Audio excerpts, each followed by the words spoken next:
Bhilai, I love Bhilai. Bhilai हमारी शान है, जान है और हमारी पहचान भी है। पर क्या आपको मालूम है कि भिलाई का नाम भिलाई ना होता अगर प्रधानमंत्री जवाहरलाल नेहरू ने उस वक्त एक पत्र पर दस्तखत कर दिए होते।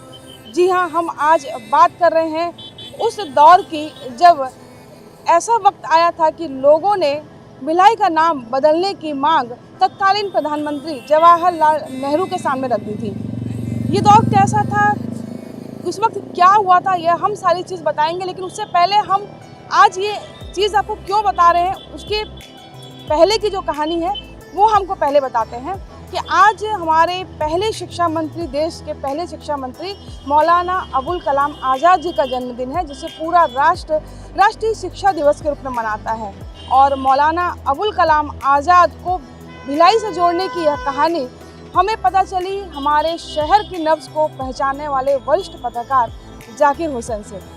जाकिर भाई से बात चल रही थी, चर्चा चल रही थी शहर के नाम को लेकर के, और एक ऐसी चीज़ हमें पता चली कि जिसे सुनकर हमें लगा कि यह चीज़ें आप भिलाई वासियों को भी पता होनी चाहिए।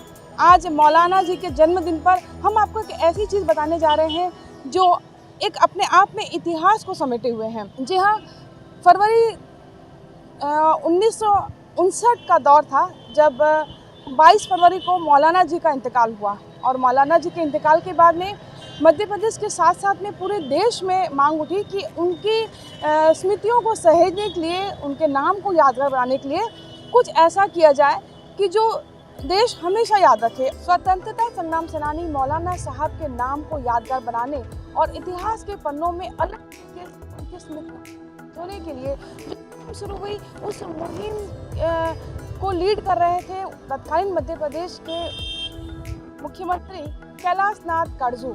जी हाँ, कैलाश नाथ काटजू जी ने प्रस्ताव पारित किया विधानसभा में कि भिलाई का नाम बदलकर मौलाना अबुल कलाम आज़ाद नगर रखा जाए।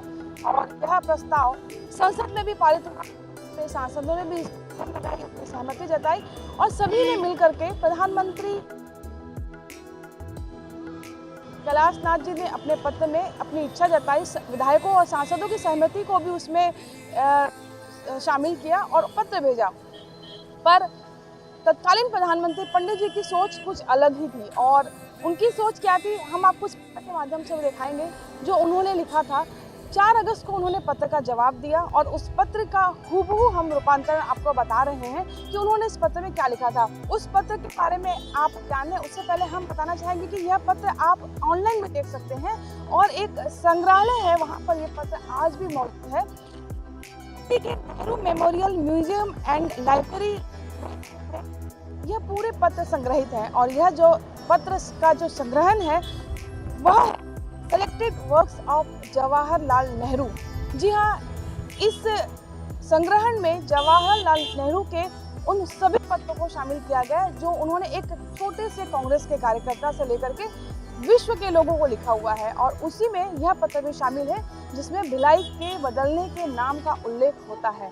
और हम आपको बताना चाहते हैं कि उस पत्र को इंग्लिश में उन्होंने लिखा था, जिसका हिंदी रूपांतरण हम आपको बता रहे हैं। नेहरू जी ने 4 अगस्त 1959 को लिखे अपने पत्र में लिखा कि मौलाना साहब के नाम पर भिलाई का नाम बदलना कहीं से भी उचित नहीं होगा, क्योंकि मैं इस मसले को लेकर पूरी तरह साफ हूँ कि भिलाई का नाम बदलना नहीं चाहिए।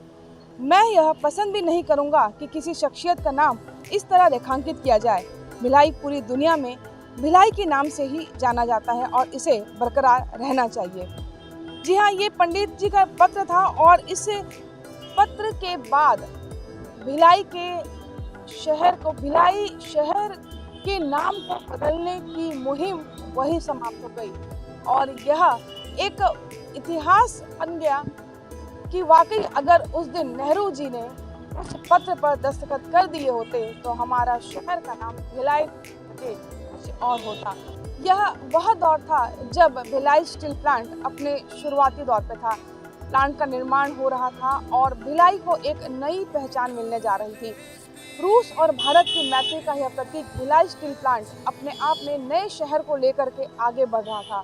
और इसी बीच जवाहरलाल नेहरू जी का इनकार करना कि भिलाई शहर का नाम नहीं बदलना चाहिए, यह एक अपने आप में बड़ा फैसला था और उसी फैसले की वजह से आज हमारा शहर न सिर्फ देश बल्कि विदेशों में भी भिलाई मेरी जान मेरी शान के नाम से पहचान जाता है। और भिलाइयंस पूरे विश्व में फैले हुए हैं और जब भी भिलाई का जिक्र आता है तो वो शान से जरूर कह उठते हैं आई लव भिलाई। और हम भी बिल्कुल शान से कहेंगे कि आई लव भिलाई। हम बहुत प्यार करते हैं भिलाई से और आप सभी भी बहुत प्यार करते हैं भिलाई से, क्योंकि हमारा शहर हमारी पहचान है और हमारी शान है।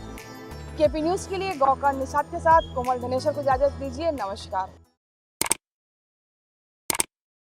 न्यू वीडियोस के अपडेट पाने के लिए सब्सक्राइब करें केपी न्यूज़ को और बेल आइकन को दबाएं।